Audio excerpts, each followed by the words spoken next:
Salut à tous, à la fin de cette vidéo, vous saurez quel est selon moi le meilleur cordage à mettre sur votre raquette si vous utilisez une raquette légère et que vous cherchez quelque chose de très dynamique. Donc ça c'est particulièrement intéressant pour les joueurs qui ont un petit gabarit.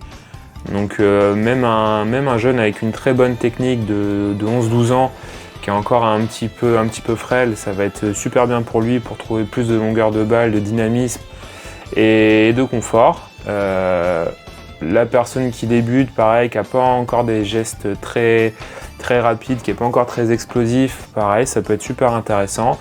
Et puis forcément le senior qui veut protéger ses articulations, qui veut trouver de la longueur de balle un peu plus facilement, quelque chose qui répond plus aisément, voilà, ça peut être intéressant, surtout sur des cadres donc légers. Donc là en fait c'est le cordage hybride, donc hybride avec... Donc, pour expliquer à ceux qui ne sauraient pas, hybride, ça veut dire qu'on utilise deux cordes différentes entre les montants et les travers. Là, en l'occurrence, on a dans les montants un multifilament qui va apporter ce côté très dynamique, ce côté puissance, confort, élastique.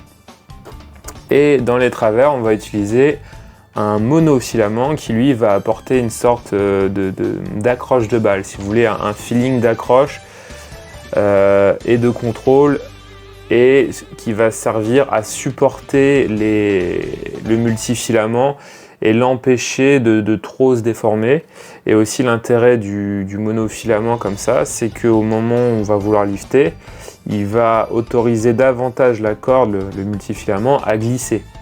Alors que si on avait mis du multi partout, à un moment donné, vous voyez, le cordage, il reste bloqué et il coulisse plus.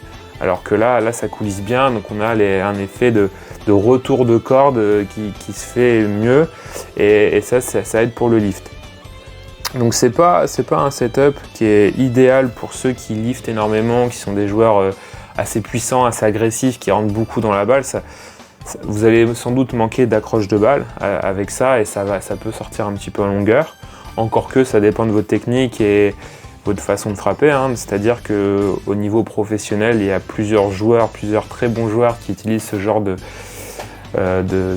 réglage. Donc eux, en l'occurrence, ils vont utiliser un boyau dans les montants parce que c'est plus qualitatif, et vraiment en termes de puissance, de confort, etc., c'est le Graal. Mais pour le joueur amateur, un multifilament, ça peut faire l'affaire. Et donc un joueur comme ça, on a Djoko et on a Federer qui utilise du boyau dans les montants et dans les travers un monofilament.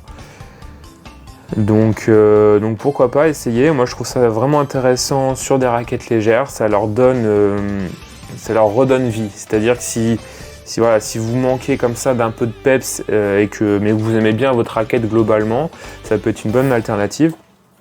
Là, dans le cas présent, la raquette que j'ai, c'est celle d'un jeune qui a autour de 11 ans, qui a déjà une très bonne technique, mais qui a besoin de quelque chose, donc d'une raquette maniable, et de quelque chose qui donne un peu plus de vie à ses balles, qui fait que ça sort mieux de la raquette, parce que c'est un joueur qui aime bien attaquer, il aime bien taper plutôt fort à plat, et il a besoin de quelque chose qui répond bien pour ça.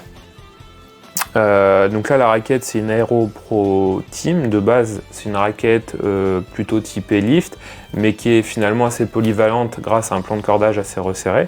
Ça, c'est un modèle qui a 10 ans, mais qui est encore très bien. Et l'idée pour ce joueur, ça va être d'avoir quelque chose d'évolutif. C'est-à-dire qu'on part d'un manche 1, donc adapté à aujourd'hui. Manche 1 avec un grip fin, c'est un Babolat Team, Syntec Team, c'est pas le Syntec Pro, donc le Syntec Team est un peu plus fin. Donc voilà, adapté aujourd'hui pour sa taille de main. 280 grammes, donc pour son niveau, pour son âge, c'est adapté aussi. Il a une bonne maniabilité avec. Et aujourd'hui, voilà un cordage qui vient lui donner pas mal de puissance. Et l'idée, c'est qu'il puisse faire évoluer sa raquette au fur et à mesure qu'il va faire évoluer son niveau de jeu, sa façon de jouer aussi, et puis s'il prend en taille et en force. Donc c'est-à-dire qu'il pourra à un moment donné, si la raquette devient trop légère par rapport au niveau auquel il joue, et qu'il cherche quelque chose d'un peu plus costaud, un peu plus stable, et qui permet de générer une frappe plus lourde, il pourra l'alourdir, que ce soit en manche, en tête, ça pourra être alourdi. Et puis pareil, s'il a besoin de plus d'accroche de balle, plus de contrôle et d'un cordage qui est un peu moins généreux niveau puissance, et ben il pourra passer sur du monofilament montant comme travers. Donc voilà, s'il y en a qui sont curieux sur le sujet et qui ont besoin d'un peu plus d'informations ou qui souhaitent partager leur expérience sur cet aspect-là, bah écoutez, utilisez l'espace commentaire. Vous pouvez aussi nous contacter sur le site internet, sur Instagram, je mets tous les liens en description. Puis à bientôt.